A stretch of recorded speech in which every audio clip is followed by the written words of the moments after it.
sports fans? Your favorite sportsbook, BetUS.com, is back for our 28th year of NFL action. With the industry's biggest sign-up bonus of up to 200%, BetUS offers our members the opportunity to cash in on all your favorite sports, including NFL, NBA, MLB, and more. We've also got hundreds of new casino games, including the coolest new European slots, and our live dealers are waiting for you at the table. Sign up at BetUS.com today to get into the action. BetUS, where the game begins.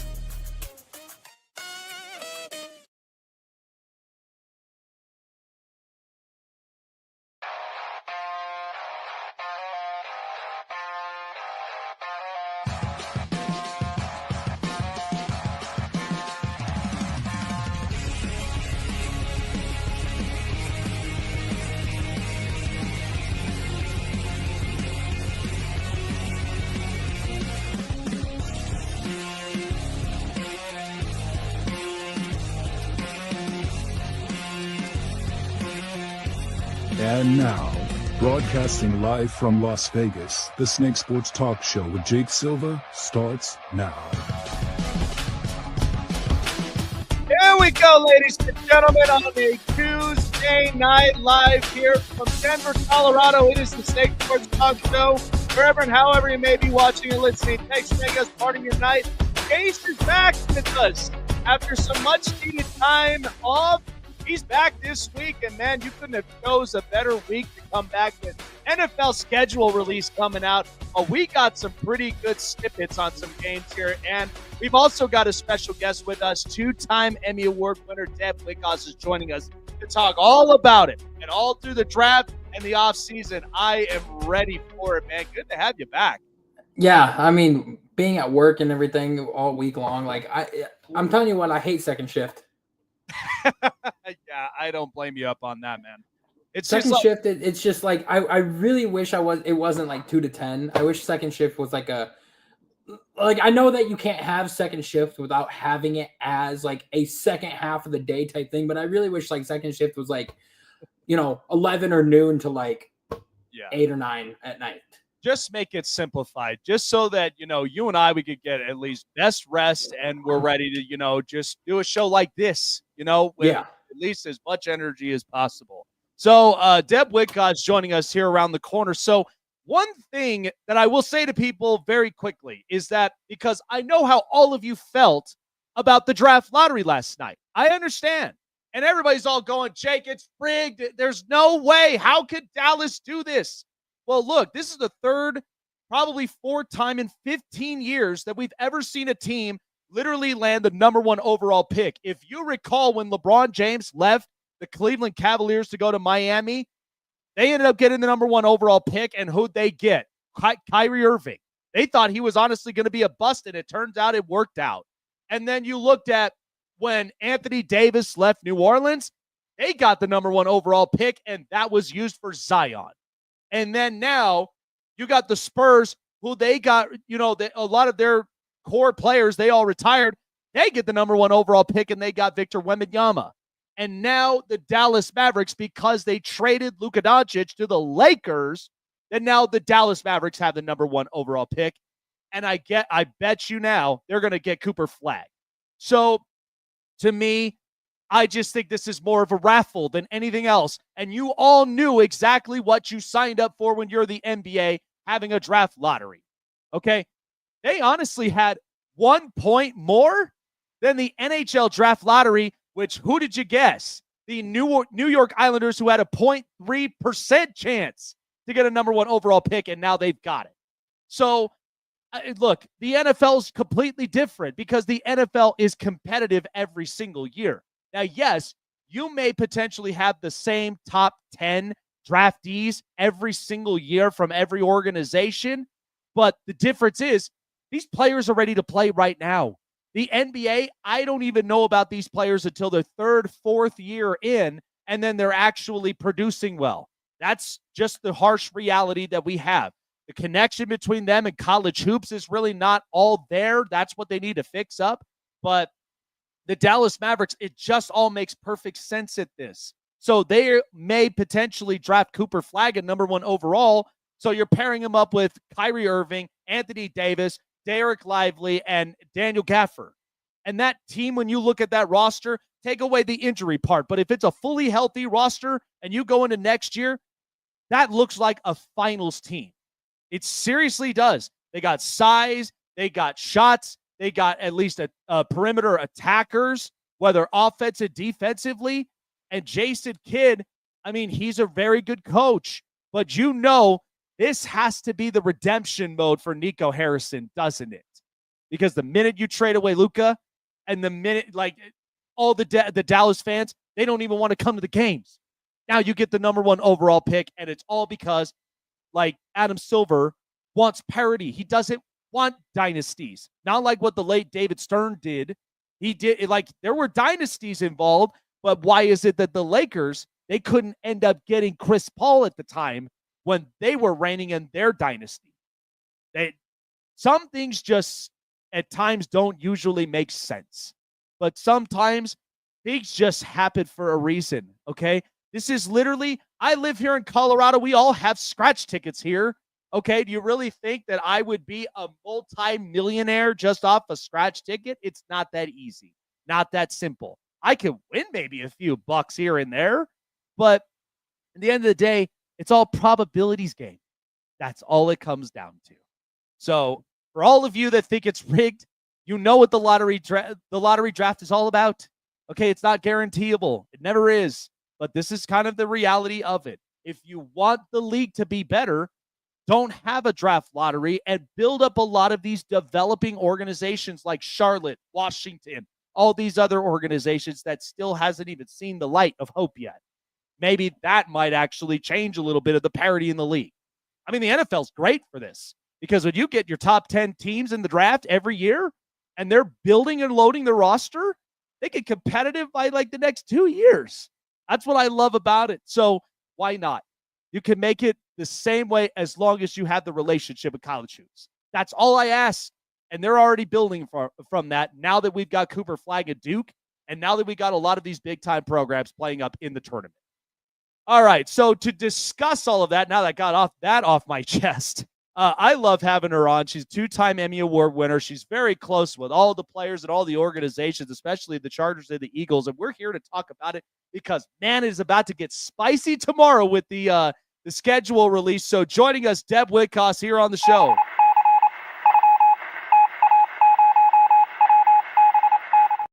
I will say this.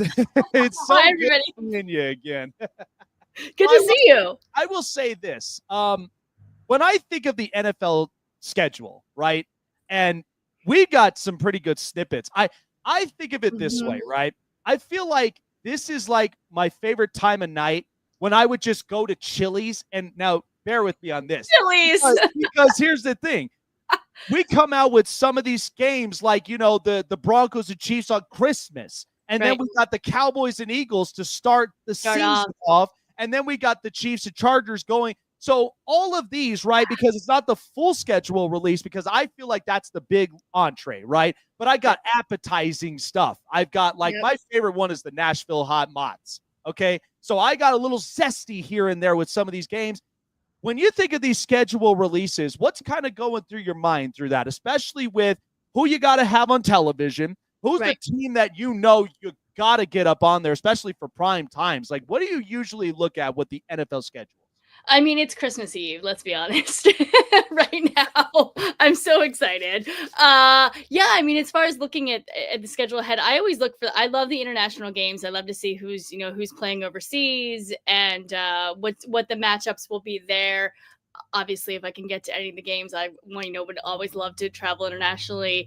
Also, you got to figure out who is kicking off the season. And this one is especially amazing because it is such a rivalry between the Eagles and Dallas, of course. So literally so funny. My phone was I knew a couple days ago. I had heard the leak, didn't say anything, of course. But then when it actually, everyone found out, my phone was blowing up. And then one of my really good friends in Connor was trying to tell me the news. And I was like, I knew this yesterday. You know what I mean?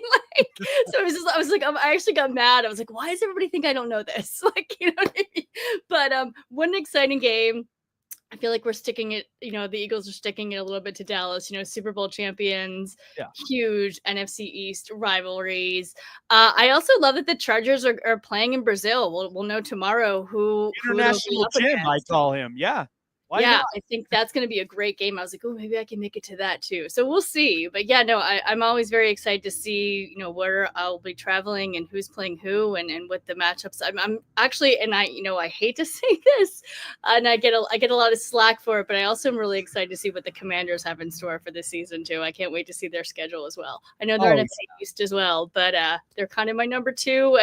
They're kind of tied for Chargers. Chargers and Commanders are kind of my number two. So yeah.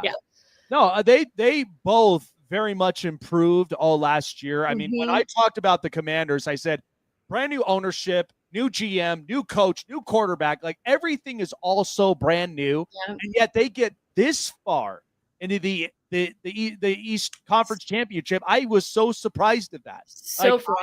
And so I was like, okay, now how do they build upon that? That's a lot of question marks for a lot of these teams when you get the first year of building this thing up.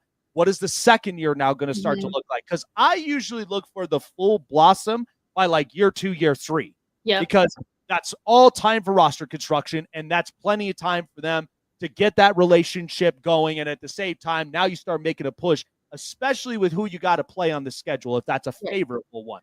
So, talking about this with the NFL draft, because I know I've seen a couple of your snippets where I know you've had Ben Troop up on there on your show a couple times. Talking about the Tennessee Titans, because Chase and we've been on this about Cam Ward. Now, we know that when teams get a brand new quarterback, it's a new play style. It's a new kind of like freshening up on offense, because the thing about me with Will Levis is he tends to hold the ball on for way too long. And I was a Will Levis fan too, but yeah. Yeah, so I saw him in Combine. I was like, I had my eye on him, but it just didn't work out, during the season. But yeah, I saw the potentials on him as well, and I was just kind of disappointed. But now with Cam Ward here, what do we expect to see from the Tennessee Titans with their number 1 overall pick? I mean, I think we're going to see a lot from Cam Ward. In general, I think he was, the correct number 1 pick. I think Cam Ward was definitely, the right way to go. I think the Titans will be a better team. I mean, they had Mason Rudolph, who now is back with the Steelers. So he's kind of back home. Who we'll see what happens with the Steelers this season, who actually their quarterback is going to be. I think it's going to be Kirk Cousins, but we'll see when that happens. No, I think the Titans made the right decision. I think might take some time for Cam Ward to kind of get in that system a little bit, but I think by mid-season they'll be better than they were last season. That's for sure. Yeah, absolutely.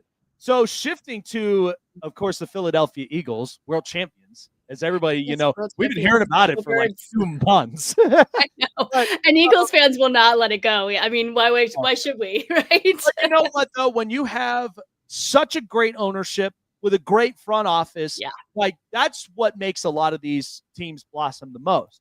And how we trust, man. He did it again. Yes, he has.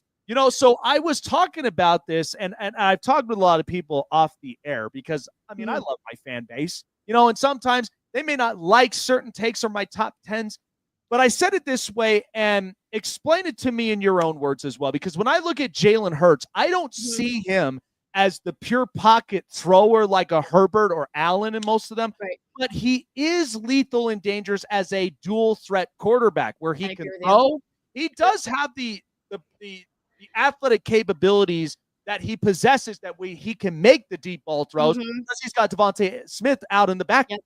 So when you describe Jalen Hurts, because to me, when I did my top 10, I put him at 6, scratching the surface at 5, only because now that he has the Super Bowl win out of 2 appearances, could he maybe potentially win another to climb into the top 5?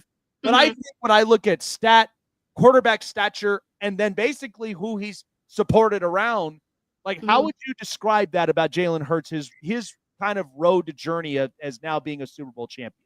I agree with you, to be honest. I wasn't sold on Jalen Hurts, back when he first started. I thought his arm strength was going to be an issue. Obviously, he has proven everybody wrong. So, but I do agree with you. I think he uses his legs and his arm kind of equally. His running strength might be even a little bit better than his arm strength. And I do think it's the weapons around him as well. But I do think he's definitely a top 10 quarterback. I agree. He's scratching the surface of the number 5 there. Is he number 1? I don't think so. Do I think the Eagles are number 1? Yes. But I agree with you that he's definitely a dual threat quarterback. So that's kind of how I would describe him as well. But I'm kind of glad he proved me wrong, to be honest. I think he proved a lot of people wrong. So, but yeah.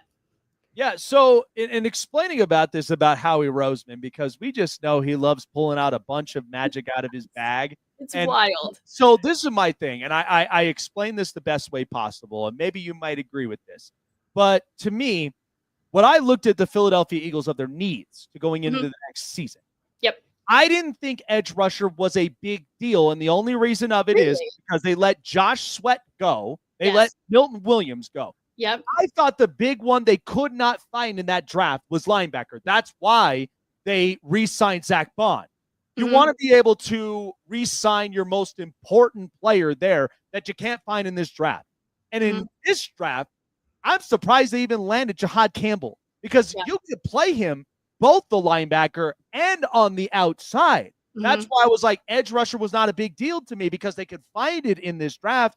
I mean, when you think of Howie Roseman and how he nitpicks a lot of these, what do you kind of see from what he's seeing from there? Because that was my thought. I was like, that's the reason why Howie Roseman got the extension. Is because of moves like that I know that he's not desperate, but he loves to take the best player available in that first round. Yeah. Well, first of all, I wanted James Pierce Jr. First of all, that was my player for this. And after that, who else did I want? God, there was so many people. Nick and Wardy, I wanted him to, but we didn't get them. But I was very happy with Campbell. I thought that was a great first pick. I did think we needed an edge rusher though. Brandon Graham, Josh Sweat, Milton Williams. So I was glad, Campbell got in there. But Howie just has this way of like knowing. And one thing I was confused. I still don't know why they moved up to get him. Yeah. I was like, okay, we were at 32, went to 31. Traded with Kansas City. Or traded up with Kansas City. I'm still not sure why that happened, but it did. Totally happy with Campbell. I'm happy with everyone that the Eagles picked, to be honest. We obviously needed, to concentrate on defense. They did that. LB, DT, CB, LB. Like, I love that we got Mondon from Georgia. I'm always in for the Georgia players. For Bama and Georgia are always my 2 top favorites. So yeah. Also, I'm excited we also got a quarterback because I do think I love Tanner McGee. I do, but I love the fact that we have Kyle McCord who played, at St. Joseph's Prep too. So he's a hometown Philly boy. Yeah, I told people about Kyle McCord. I was just like, look, he has experience going from Ohio State to Syracuse and learning a lot of what went wrong at Ohio State because I was just like, man, Chase here is actually from Ohio. So, of course, he understands with Ohio State because he told me a lot about Kyle McCord when they had him before they got Will Howard. And he's just like, he just wasn't doing it for us. I'm like, but wait a minute. I just seen him go toe-to-toe with Cam Ward. And unfortunately, Miami didn't have the defense. So that's where I was like, that's a classic experience battle because Kyle McCord has been there with the Big Ten. Yep. So I expect him, to have very good experience, kind of upbringing, and yet backing up, Jalen Hurts. That's a very good ace in the hole in case of injuries or something happens during the weeks. You got to have that kind of quarterback. So talking and shifting to the Chargers, because we know that they have something to prove this year. And I thought this was very typical of Jim Harbaugh. Trench warfare, running, ground and pound. And then at the same time, they addressed wide receiver very well. They did. Keandre Smith. Yep. I loved both of them. What do you think about this Charger roster? Because now they go and get Mekhi Becton to solidify the offensive line. They're not quite done from there. I'm not entirely sure if the window is still open for a reunion of Keenan Allen, maybe.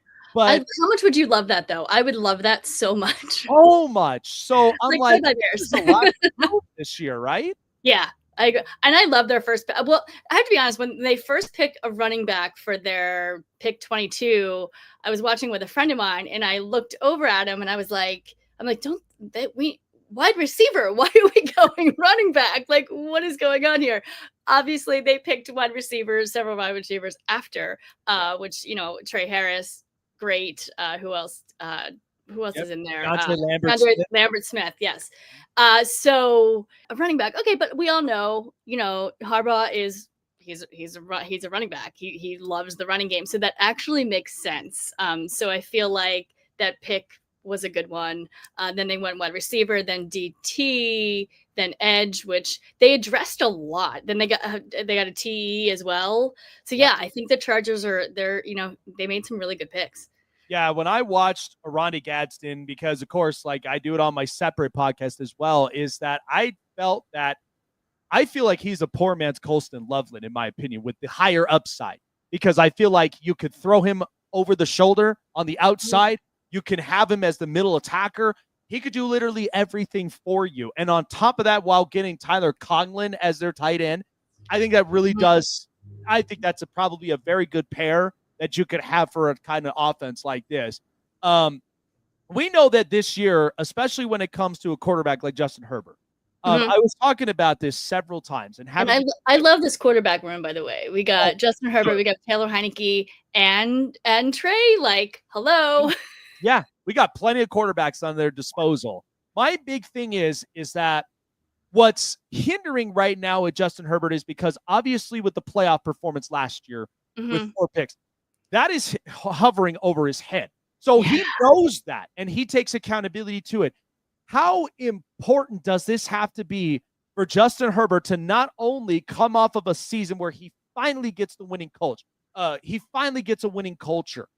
How important does this have to be? Because I felt like we were talking about this in the past when Peyton Manning first got his playoff win in 2003. And then the same when we got Lamar Jackson with his first one. So this has to be where he's got to prove a lot of these doubters wrong and remind people why he is a top 10 quarterback in this league.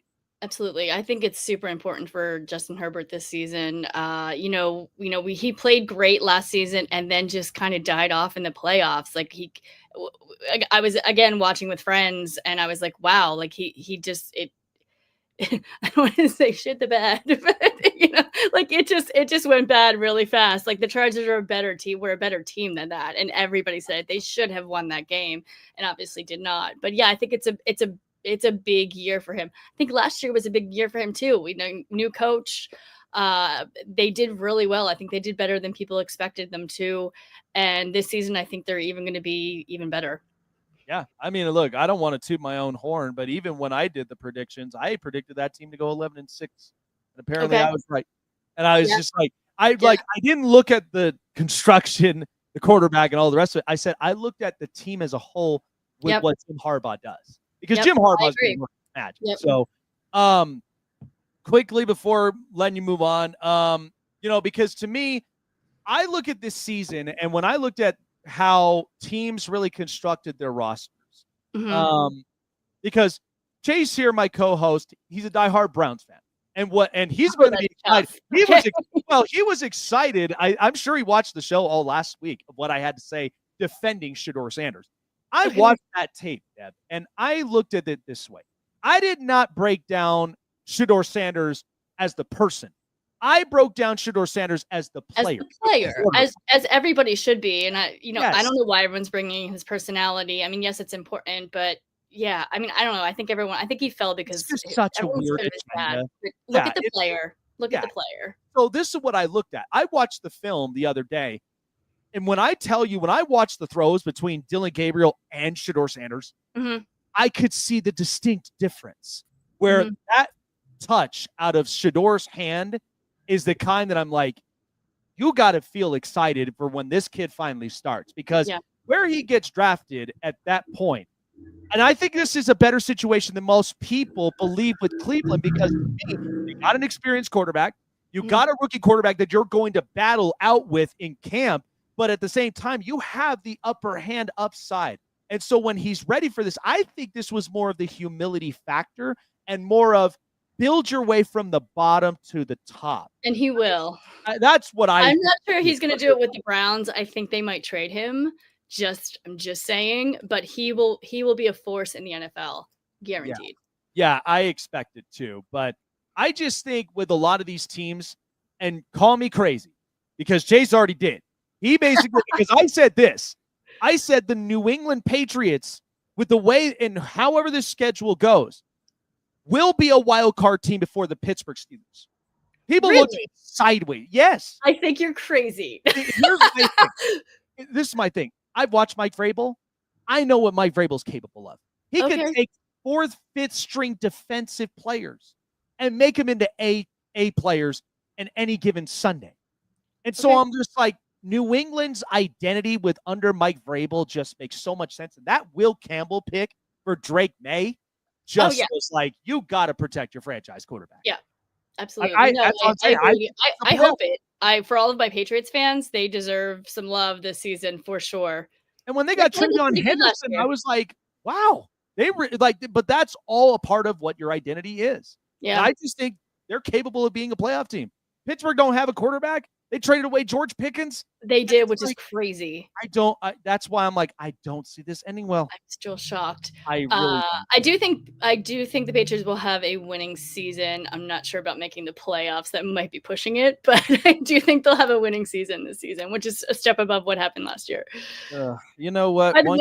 One game above 500 and putting yourself in middle of the pack in the draft every year is just straight purgatory. Yeah, I was gonna say too. Going back to the Chargers really quick, Lon McConkey. I'm so excited to see him on the field again because I think he's even gonna have a better season this season than he did last season. Man, he is on my radar for any fantasy footballers out there watching or listening to the show. I have him right there up on my radar set. But so good having you, Deb. I mean, I love doing this all the time. And I'm available anytime. Just give me a buzz. I'll have to have you on Blonde Blitz too. Oh, yes. We definitely got to do that. But yes, anytime. I got sources. You're my reliable resource right there. Whenever I'm like, does this really happen? Oh, yeah, it is. So I'm like, yep. So definitely check her out at the Blonde Blitz. She is the host of the show. She's got great content and also always in the scoop all season long of the NFL season. So good to have you on, Deb. Take care of yourself, and we can't wait to do it again soon. All right, see you guys soon. Thank you. See you. Chase, I mean, like I said, this schedule release is just, I'm so excited of it. Like, I think I put it perfectly, like, because I love eating at Chili's. And when I get appetizing games like that is just so zesty, like, now I just want the entree tomorrow. And it's perfect because then we can go up on Thursday, and then Friday, we would then have our standing predictions because then everything makes sense. So then it makes it very clear. Yeah, I mean, to me, like, one thing I gotta say is I disagree with her. I do think that Shador will stick with the Browns.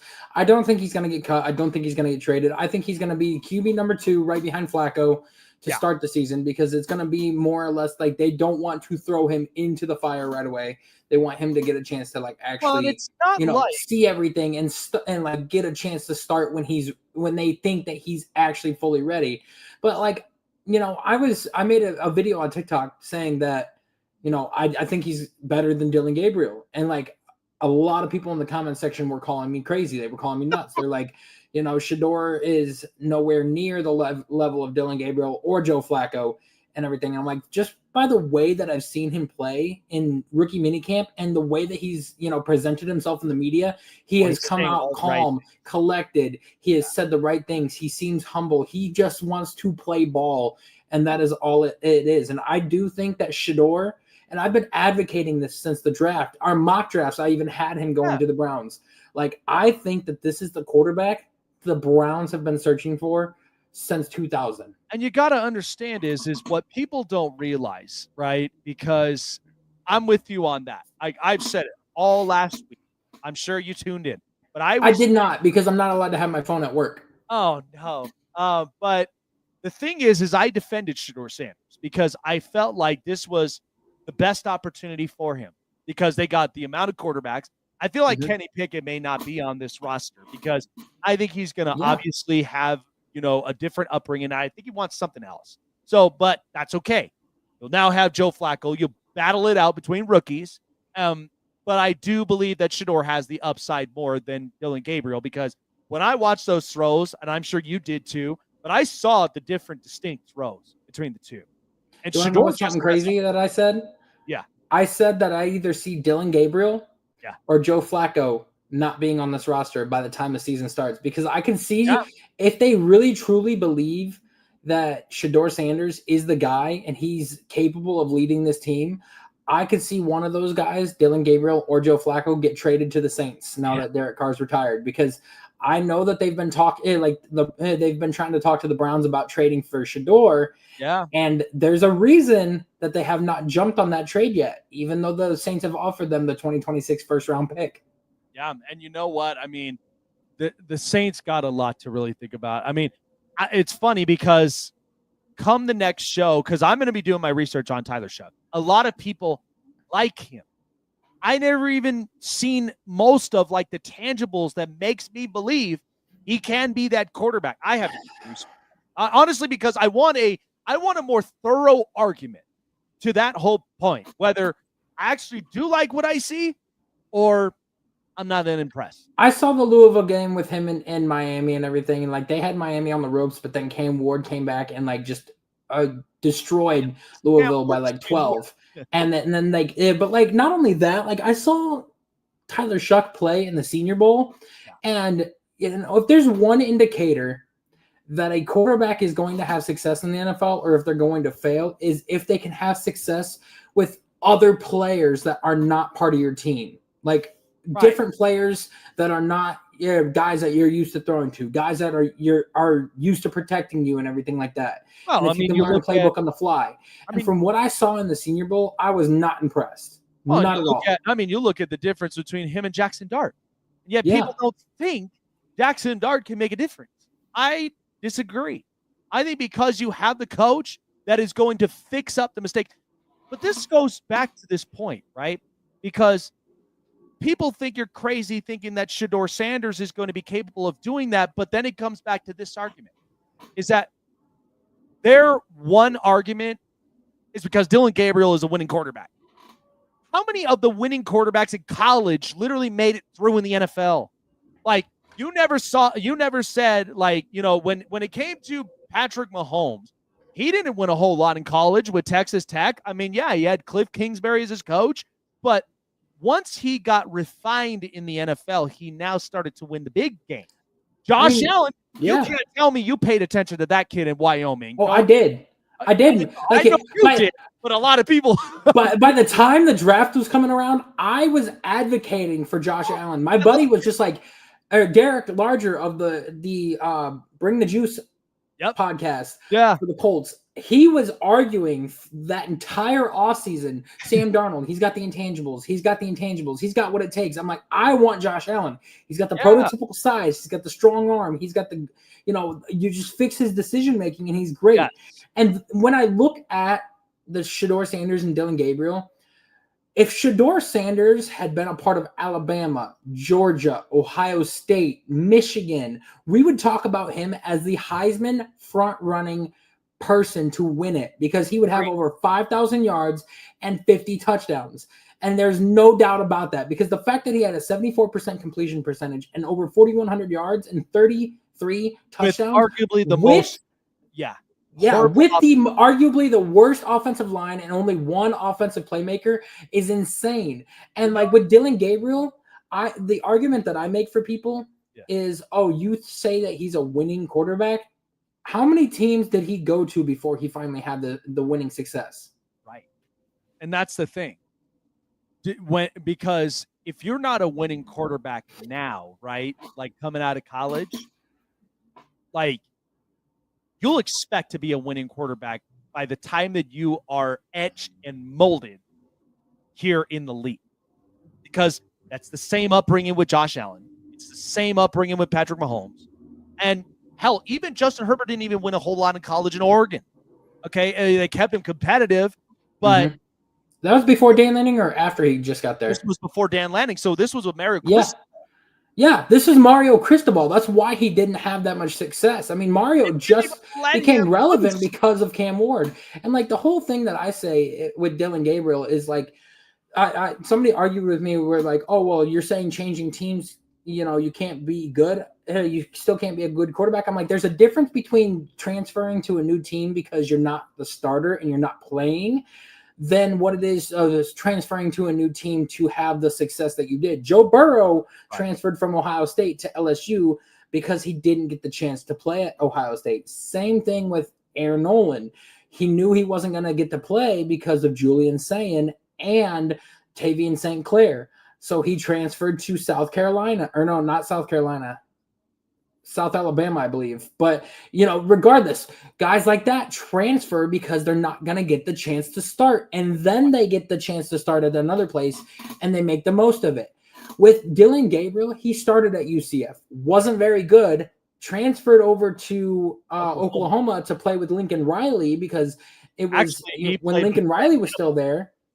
And then when they found out that Caleb Williams was leaving and taking over, Dylan Gabriel was like, cool, I want to still be here. When he found out he wasn't going to win there because he didn't have the talent, he went to Oregon where everybody wants to go now. And that's why he had the success because they had like 10 draftees this past draft and everything. It's good. And then when it came time for the biggest moment of his career in the playoffs, look what he did. Yeah. He choked. Yeah, and you know what? What's funny is they reverted back to their Pac-12 self once they were up there in the playoffs because if you're going to experience ground and pound, that's exactly what the Big Ten is built to be, and that's why Ohio State reminded everybody about it. Yeah, and it's just crazy because Tim agrees with me on this because like we were sitting there saying that if you had Shedeur Sanders on Alabama where he's got like a Ryan Williams and he's got the offensive line like that, he's got the defense, he's got the offense or the offensive line and the playmakers, we would have been talking about Alabama as another powerhouse season, having another successful season and potentially, winning the Natty because of that. But because Shedeur Sanders was playing with Deion, like playing on a team where Deion was his coach, he was playing on a team where Travis Hunter is his best offensive playmaker and his best friend. And, he kept doing the perfect timing, legendary sign. Everybody thought he was a cocky, arrogant kid. But now you're seeing a totally different Shedeur Sanders in all of the interviews that he's had, all of the plays and stuff that he's made. Now, I just can't wait to see what this kid does and how he plays when all of the veterans are suited up in their pads and coming at him full go. Because I want to see if he still makes the on-time throws, if he's still accurate, if he's still poised in the pocket. Because there's one quarterback that threw an interception at rookie. That was not Shedeur. Yeah, absolutely.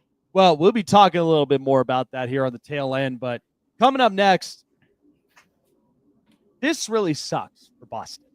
Really does.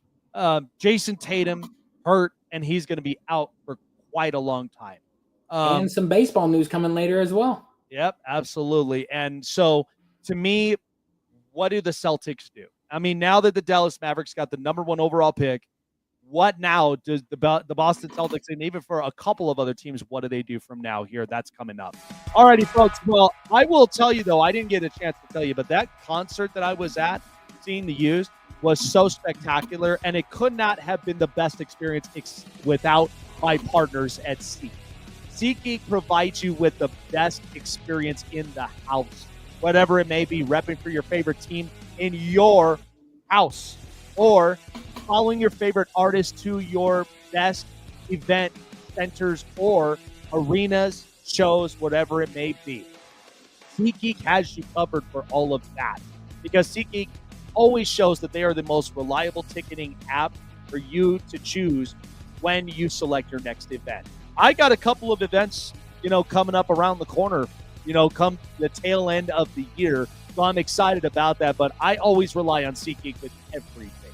And when you sign up, download it on your mobile device through Google Play and the App Store, please, as a gift from Jason, myself, to you. Use promo code SNAKESPORTS for $20 off of your first purchase of your first ticket. And experience why SeatGeek will be your best friend for your next event. At SeatGeek.com on your mobile device as well. The Google Play in the App Store. Don't lose your seat with SeatGeek.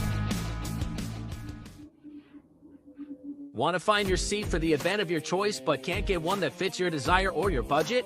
Well, my friends, SeatGeek has you covered. SeatGeek is the official sponsor of the Snake Sports Talk Show. With a list of over hundreds of events to choose from, SeatGeek will assure you that you won't miss your seat with the amazing deal of your choice at the most affordable price.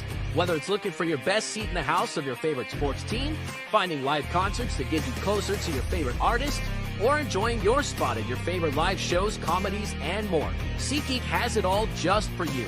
Go online to SeatGeek.com or download the app on your mobile device through Google Play and the App Store. And as a special offer before checkout, use promo code SNAKESPORTS and save yourself $20 off of your purchase of your first ticket and experience why SeatGeek is the most trusted ticketing app for your next event. Remember, that's SeatGeek.com and download the app on your phone with promo code SNAKESPORTS for $20 off and find your seat with SeatGeek. Looking for a show with the best takes and opinions? Want a show with the best coverage around the world of sports? Jam-packed with an all-star interview lineup? Then the best place to find it all, sports and entertainment, is right here. Join Jake Silva on the Snake Sports Talk Show, presented by SeatGeek and BetUS. Weeknights at 8 p.m. Eastern, 5 Pacific on Sports Wave Network.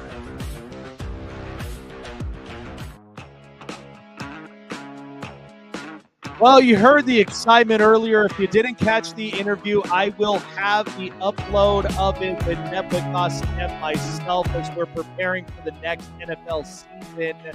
So, continuing on with the NBA playoffs, I feel bad for the Boston Celtics for the fact I think this series is over with them.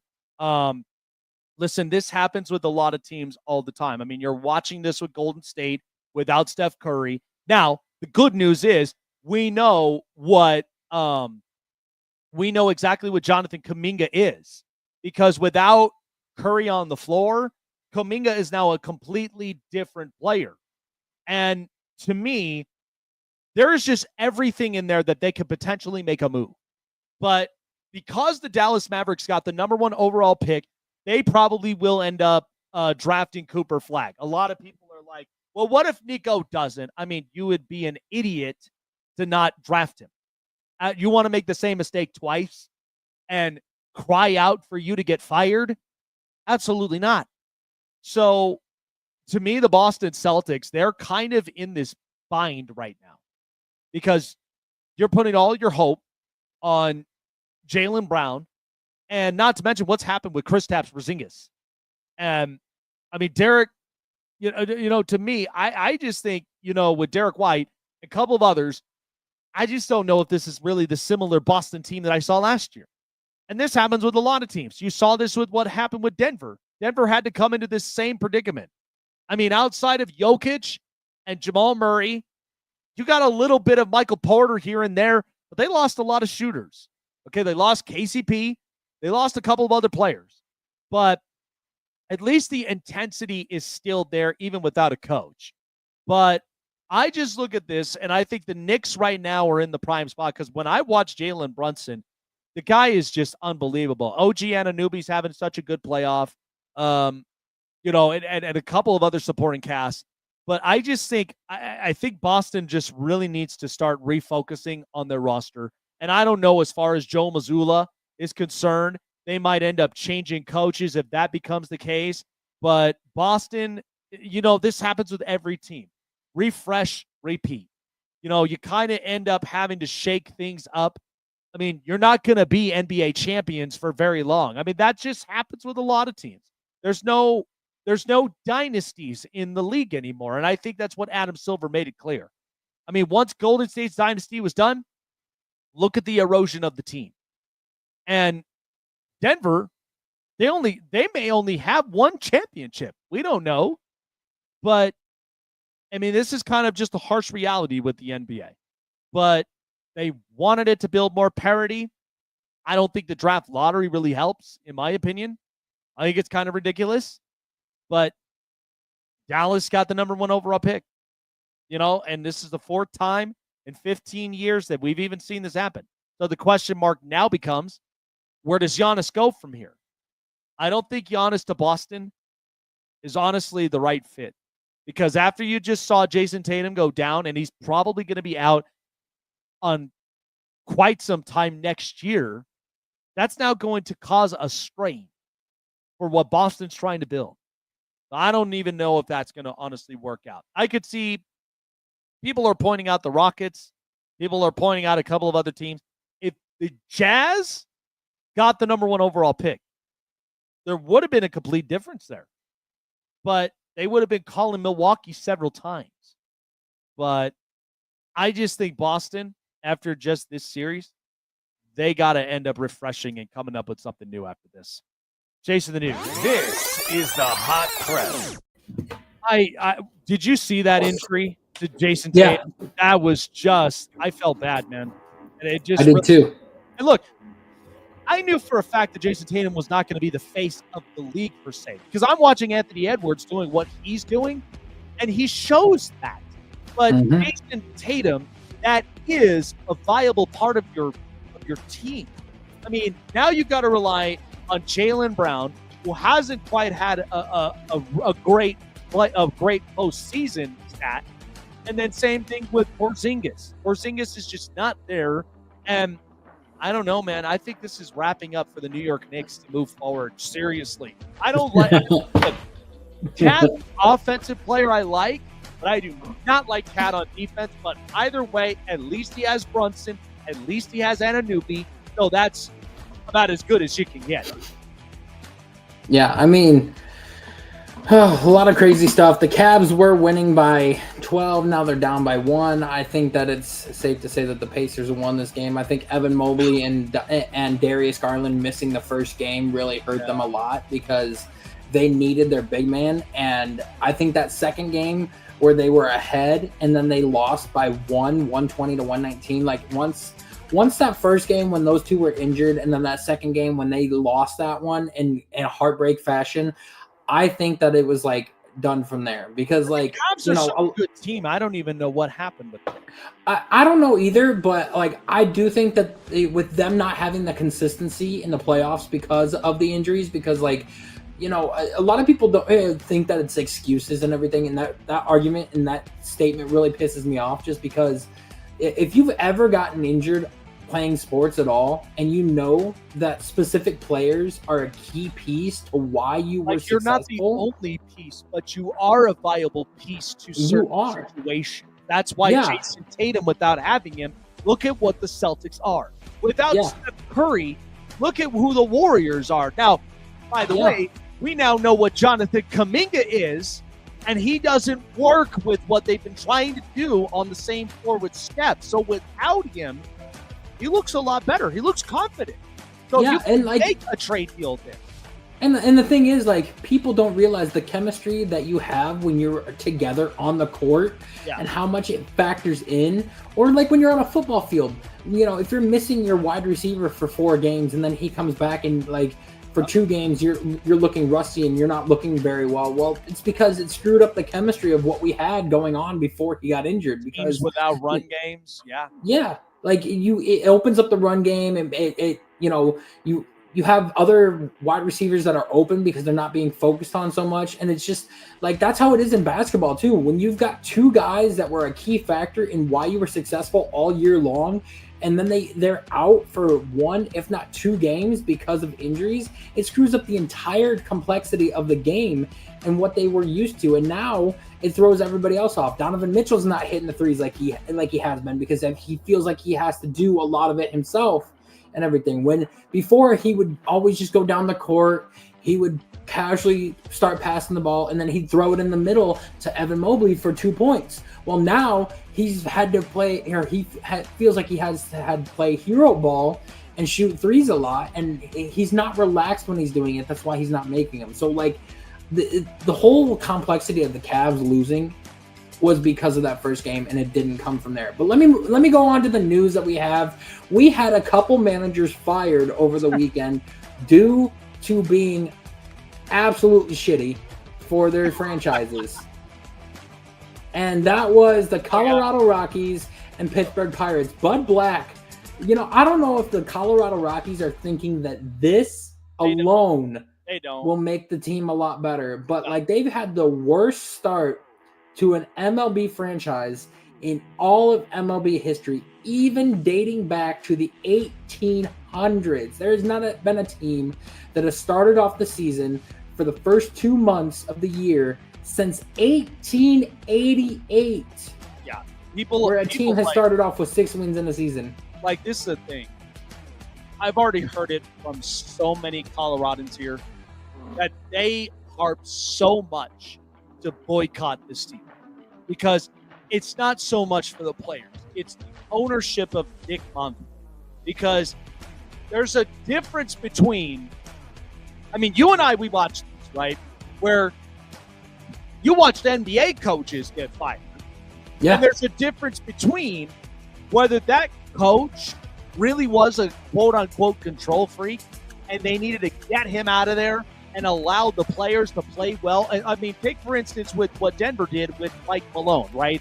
Now, Malone actually did prove a point, though, because if you watch any of these playoffs, look at how a lot of these experienced teams, how they're playing, because you're going to need that experience, and that's why you do want your youngsters when it comes to shots, minutes, and all that, but it's mostly in crunch time you need the experience up from there.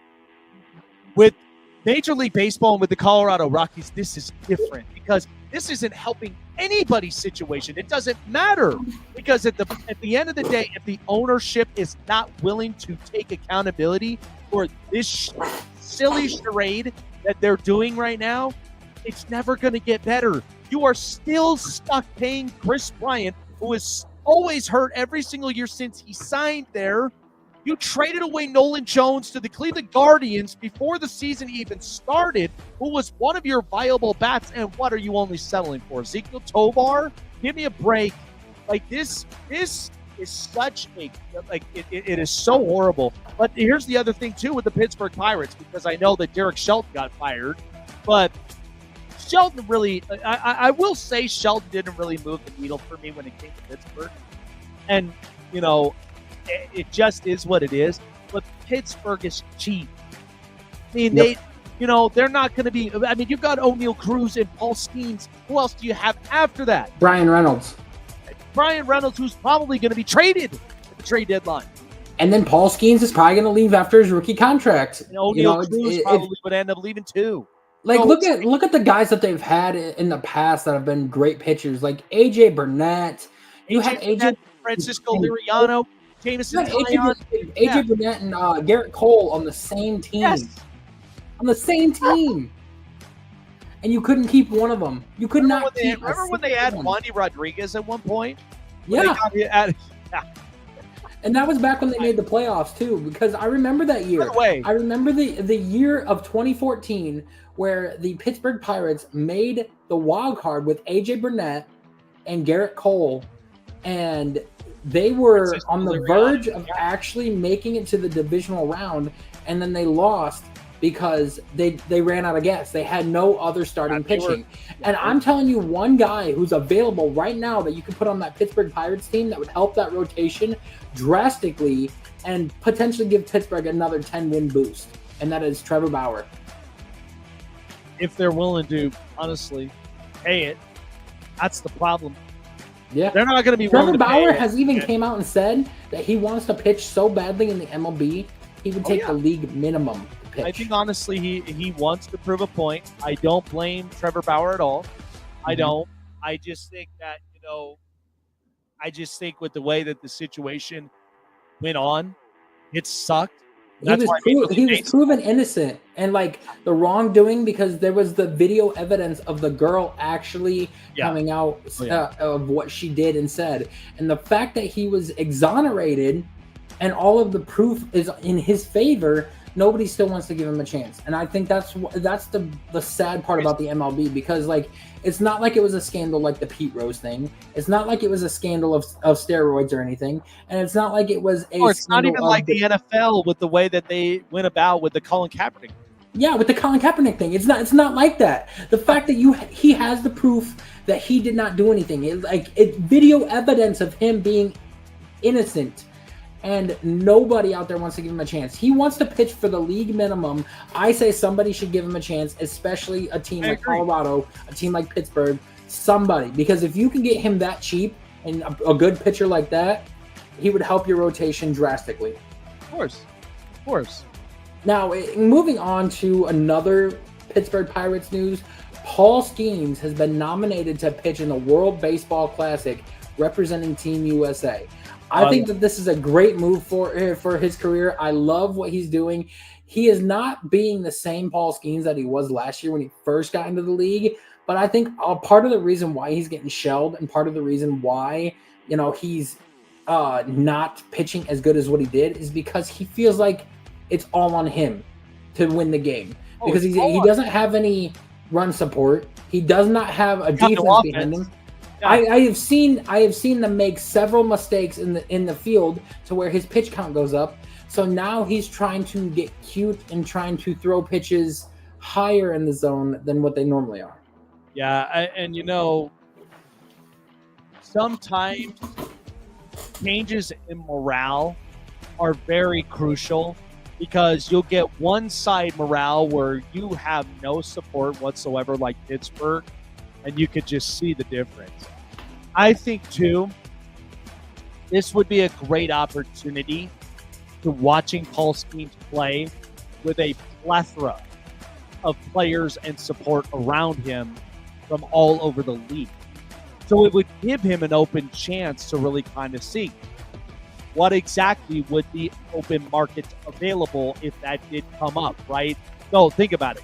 Intend you're playing next to Aaron Judge, with the Yankees, and, you may get some players from the Mets or the Dodgers, or, because ultimately, I'm excited for the World Baseball Classic, period, but I think having someone like Paul Skeens, in my opinion, really does sell up, because this is why you got to have Caitlin Clark in the Olympics, because look at how much that she sells up. And sports in Indiana, outside of maybe the Colts, because the Colts got to get their act right, but Tyrese Halliburton and Caitlin Clark for the next 5 years, and Indiana, sign me up. I like what they're doing. Yeah, you got to get her in there, because that's where your viewership and your sales are really going to start to go up. I'm not saying Paul Skeens really has an impact like Caitlin Clark, but when you put him in the World Baseball Classic, it really does produce a lot of views. Paul Skeens is starting to become the face of the MLB over Shohei Ohtani, just because, you see how many people love him and how many people are buying his merchandise. From a domestic standpoint, I could say yes. And how much people are looking at, we have seen people that are like Bert from the group chat. He is a Cardinals fan in the same division, and he's even said, hey, I want to go get a Paul Skeens jersey. That dude is dirty. That dude is nasty. I love it. And they just love seeing him pitch. They love how he goes about his business. He is nothing but serious, and he goes out there and dominates. And we saw what it was last year when he was in the All-Star game pitching for them. He dominated batters, and the offense helped him out. He didn't have to worry at that point. Of offense, unlike a lot of them that he has in Pittsburgh. But that's the difference, though. That's what's going to open his mind. Which is why Paul Skeens is going to either be a Dodger, or a Red Sox, a Yankee, or a Padre when he is done with his rookie contract. Steve Cohen might come into the mix and literally get him on the Mets. Yeah, he Steve might get him on the got Mets. all that money in the world. So yeah. I wish Paul Dolan would actually shell out the cash to make him come to Cleveland, because if you got him in Cleveland, that would be an uproar.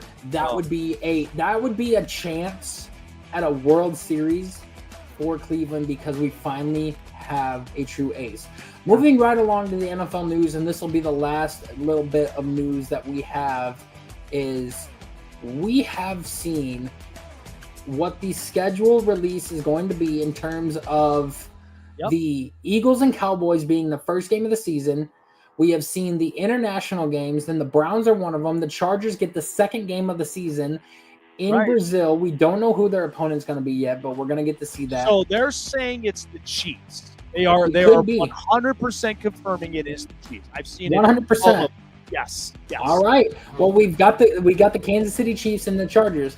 The thing that I want to sit here and say, and what I've been hearing, is that out of the Browns mini camp so far, they love Shador and are very, very impressed with him. Tommy Reese is impressed with him.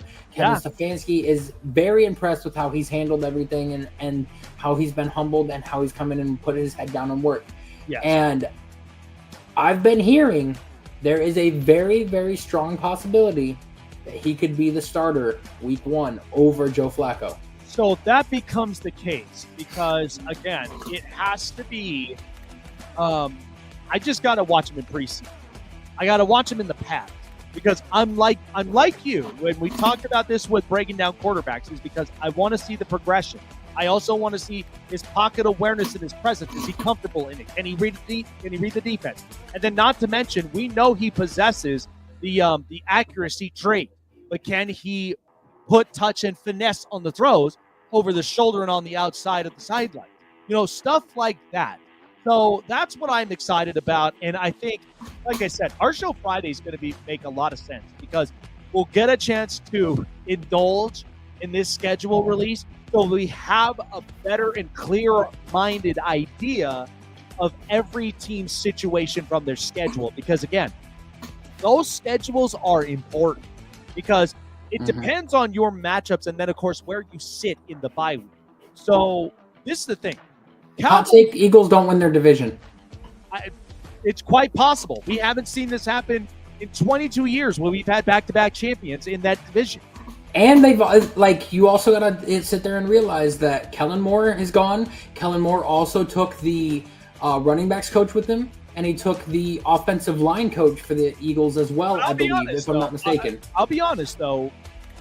I don't see Kellen Moore move massively of a needle for me for the Eagles. I feel like Vic Fangio kind of does because here's the thing. I would not have a defensive package without Vic Fangio like that. Maybe, you get Eniro Avero, or maybe you get, a Jesse Minter, one of those defensive coordinators. But I feel like Vic Fangio, with the way he puts together a defensive package, and I've always said this, I called it too, give this puppy 4 weeks, and then that thing's going to take off. And sure enough, it did. Because a lot of people were like, is he really the answer? And I'm like, he did the same thing in Denver. He did the same similar thing up in Chicago. It just he did. Don't get me wrong. But, you also got to, defense wins championships, but offense scores points. If you don't have the offense and you don't have the right person to call the plays, you are going to fail in the NFL. We've seen it with Johnson. What was his first name? Ben Johnson. No. The Johnson for. You're talking about Brian Johnson. Brian Johnson. We saw it with Brian Johnson. He was a brand new offensive coordinator. He wasn't having the success. He had the same Brian guys Johnson, minus Barkley and everything. Yeah. But you bring in Kellen Moore, a guy who we knew he got gashed. We knew he got gashed by the later end of the season because remember, this team was 10-1 when that started, and he got gashed later on in the season. So that's the part that really did hurt the Eagles' chances. But as long as they have a supporting cast up on offense, okay, that may give you a little bit of a sigh of relief. Maybe, as long as you have, but. You got to call the right plays in order to be successful because, we have seen offensive minds leave a team and then somebody take over and be absolutely garbage, like Brian Daboll with Ken Dorsey. Ken Dorsey couldn't do anything in Buffalo. Now you have Joe Brady. Well, it's the same thing. You had Hugh Jackson be successful in Cincinnati, and then he goes on to Cleveland and craps the bed. It's the same thing with Brian Callahan. Zach Taylor's the one calling the plays. Brian Callahan gets the head coaching job for the Titans. The offense doesn't look anything near what it should be. And I'm honestly then you thinking, look at the jury still being out with Shane Steichen with the Colts right now because Shane Steichen has been a proven offensive play caller in the league. I just don't think he got the quarterback that he wanted, or like he got a guy. I just think he's just a lot of a mess. I truly think like Justin Herbert had one of the best years of his career under Shane Steichen, and then look at how well he did. Seattle, or was it? Where was he? It was Philly.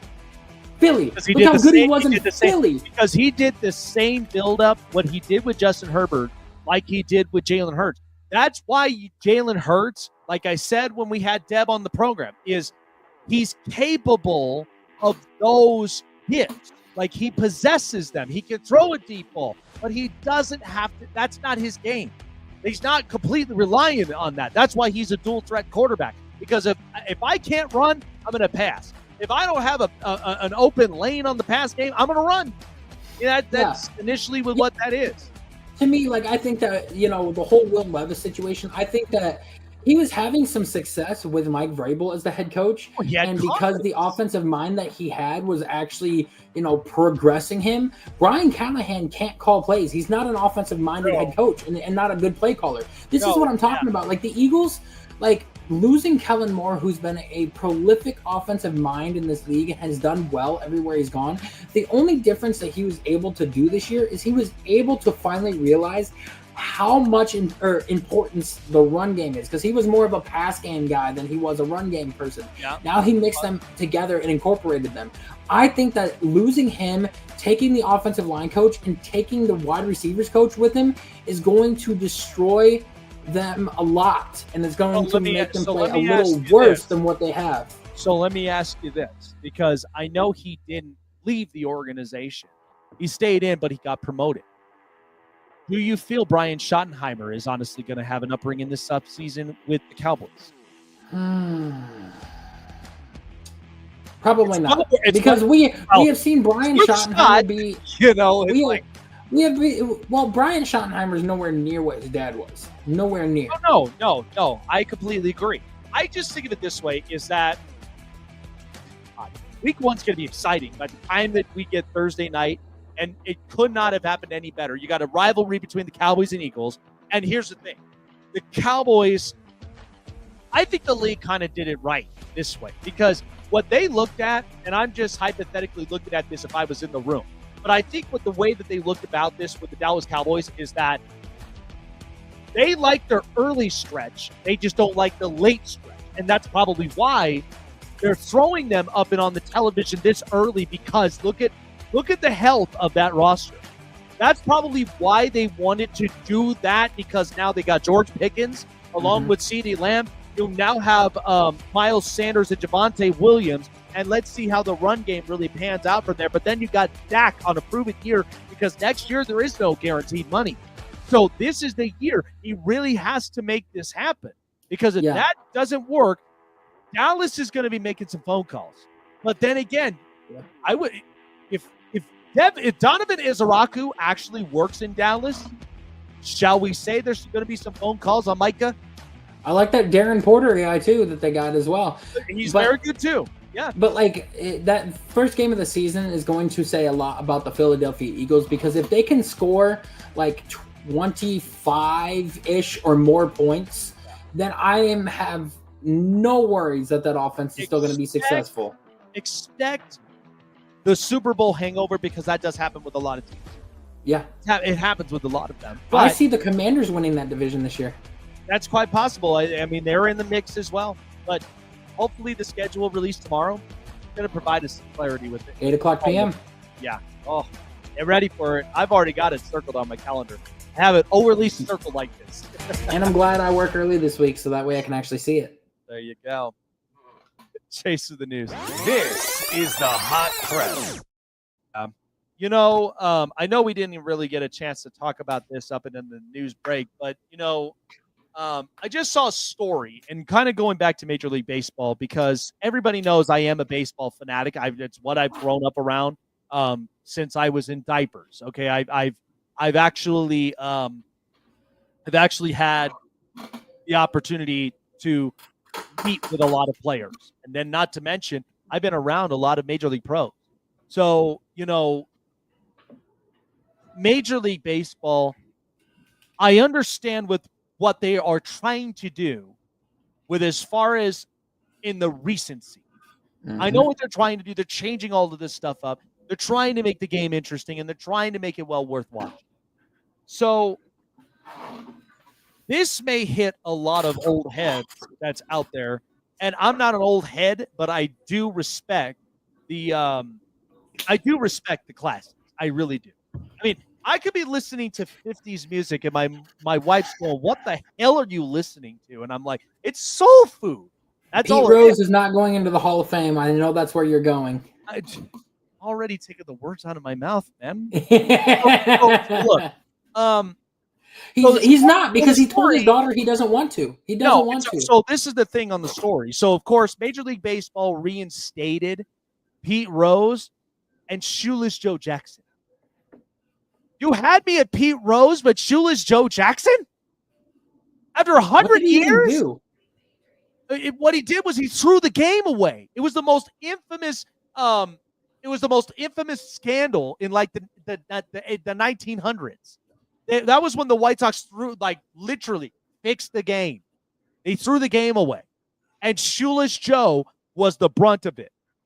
If you actually watch it, there's a movie on it. It's a classic. It's got Charlie Sheen, got John Cusack.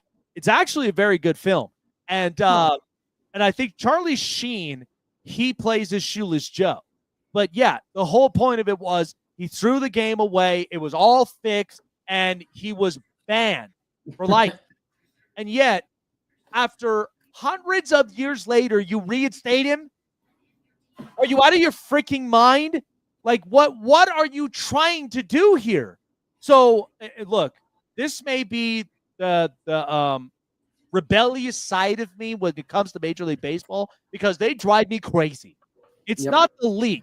And look, Rob Manfred, like, I've had my choice of words, but at least as a commissioner, he is doing some of the things right. But it's the baseball writers I'm rebellious of, because what exactly is your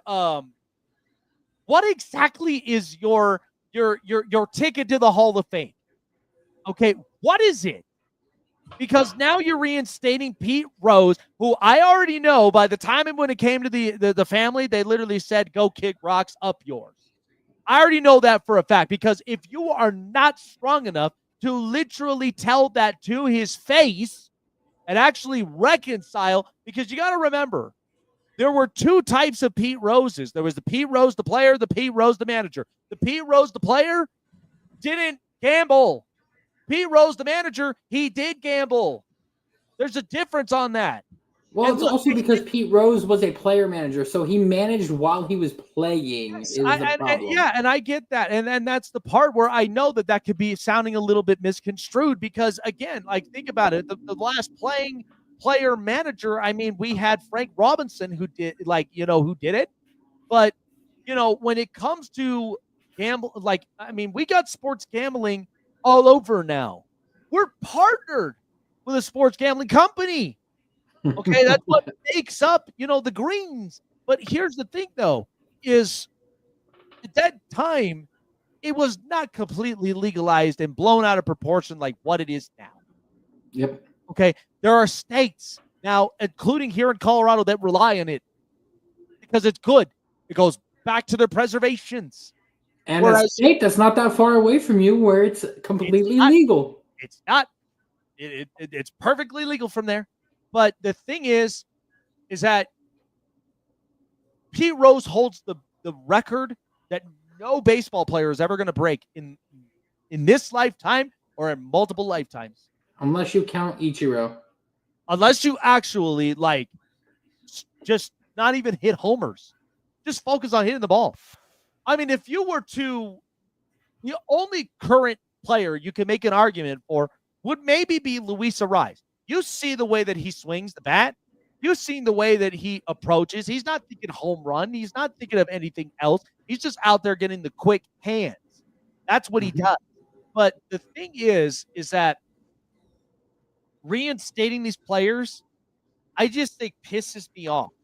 because it pisses me off more because now what is your standard for the Hall of Fame? Because then you got to now start thinking about, well, what do we do about these PED guys? What do we start thinking about with Rafael Palmeiro, Sammy Sosa, Barry Bonds, Roger Clemens? What do we think about them? So I just feel like this whole Wait until they pass away and then reconcile. Yeah, what good does that do? What good does that do? It does you nothing. It does nothing but just piss off the inheritance of the family, and that's all you're going to get. Shoeless Joe for over 100 years? Are you kidding me? You're reinstating that? That has been And Shoeless Joe passed in the 70s. That's what I'm saying. I don't understand. It took you this long? This is why I lost respect for these baseball writers. I really have. Because the fact that you can, like, you do not have cojones to literally stand there with a straight face and literally say, we're not letting you in the Hall of Fame. Or actually saying, like, well, we are reinstating that, but you never want to have that conversation. I say this all the time. And look, I am an advocate for this. Okay. There are two types of hate speeches. Sorry. But it's the hate speech I blurt out that's blasphemy. And then there's the speech that you hate to hear because it's the truth. Do you want to be the one to tell the truth? Or do you want to be the one to cave in and then make an excuse for something like, oh, well, here's Scott Rowland. Oh, really? What are we doing? What is the standard for Major League Baseball Hall of Fame? I don't get it anymore. So what about, what's funny is the standard going to be, I need to have a 242 batting average? Then let Mario Mendoza in then. God's sakes, I don't get it. What's Scooter Gennett in? Oh, God. Scooter Gennett? Niger Morgan? Like, what are we doing? It doesn't make any sense to me. Coco Crisp. Oh, God. Well, I mean, Coco Crisp, like, look, let's be honest here. I mean, at least I love watching him run the bases. I mean, I didn't love the fact that he went after James Shields, and try to sock him up and in the face, but still, it's like, I don't understand this. Like, I have been trying to figure this out now with these baseball writers, but they are continuously pissing me off every single year, and now I've lost full respect and confidence in them. I mean, look, you notice here in America that people are having such trouble with trust right now. People are questioning the FBI. They're questioning the CIA. They're questioning our government. They're questioning the president. They're questioning everybody. I do that too, so. Well, but you know what we don't have? We don't have tinfoil conspiracy theories in our heads. Like, we're like this. Like, because it's like, look, my wife is probably the biggest conspiracy theorist than I am. Okay, she will tell you stuff. But but to me, I am too. I mean, I believe that Joe DiMaggio ordered the assassination on JFK. Oh, of course. But here's the thing, though. I have to seek some serious. I'm not saying it in this way, but at least the serious, logical evidence that could support and validate, those types of things. Because at the end of the day, there's hypotheticals, there's hypotheses. Those things exist. They're educated guesses until we actually have all those things. I mean, right? Who was Marilyn Monroe's husband? I know. And why did they want her? Why did they want her dead? Who wanted her that? I mean, who also was one of the richest people in the world at that time, in that time period, because of him being an athlete. That was Joe DiMaggio. It was, yeah. And that was kind of the thing. Yeah. Joe was not a good-looking guy, but hey, he tried. Yeah. Only because he played for the Yankees. Okay, that may be the one thing that'll make you a classy guy, is unless you put on the pinstripe. Okay? Like, you know what? And now they've lifted that, shaving the face ban now after all these years. I'm still gonna shave because it's classy. I could be going to, a New York bar and probably giving myself a really tasty Cosmopolitan because I want to be classy like that. But give me a break, baseball writers. I can't. It just doesn't seem like we have such strong-minded people in that office at all with these people. And that's why I'm just like, you already know Pete Rose isn't going to get in. You've known for hundreds of years that Shoeless Joe was never going to get in because of that fixed game. And the reason why Pete is not going to get in is because he told his family to tell them to F off. Well, I would do the same exact thing, because if you're going to literally reinstate me on my deathbed, I would expect my family to say the same thing. I would, because you didn't really do me a service at all. So I got to watch that documentary, though. Charlie Hustle. Yeah. I really got to watch that, because I heard a lot of really great things about it. I don't know. I got small amounts of silver on my chins right now, and this is all because of baseball writers. It's all your fault. Just wait until you have your kid. Yeah, we're good. So excited. But yeah. I would rather have that than the freaking baseball writers stressing me out every single time. I would. By the way, what a great show. Deb Whitcas, who was up and on the show tonight. It was a lot of fun. Absolutely loved her expertise. But schedule release tomorrow. I know you and I got to indulge before Thursday's show.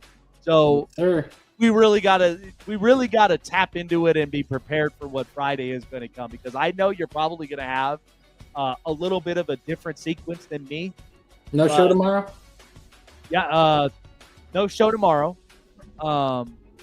Thursday and Friday. But we definitely got that. But believe me, we are getting in deep with this one. So, because it's what we waited all year long for.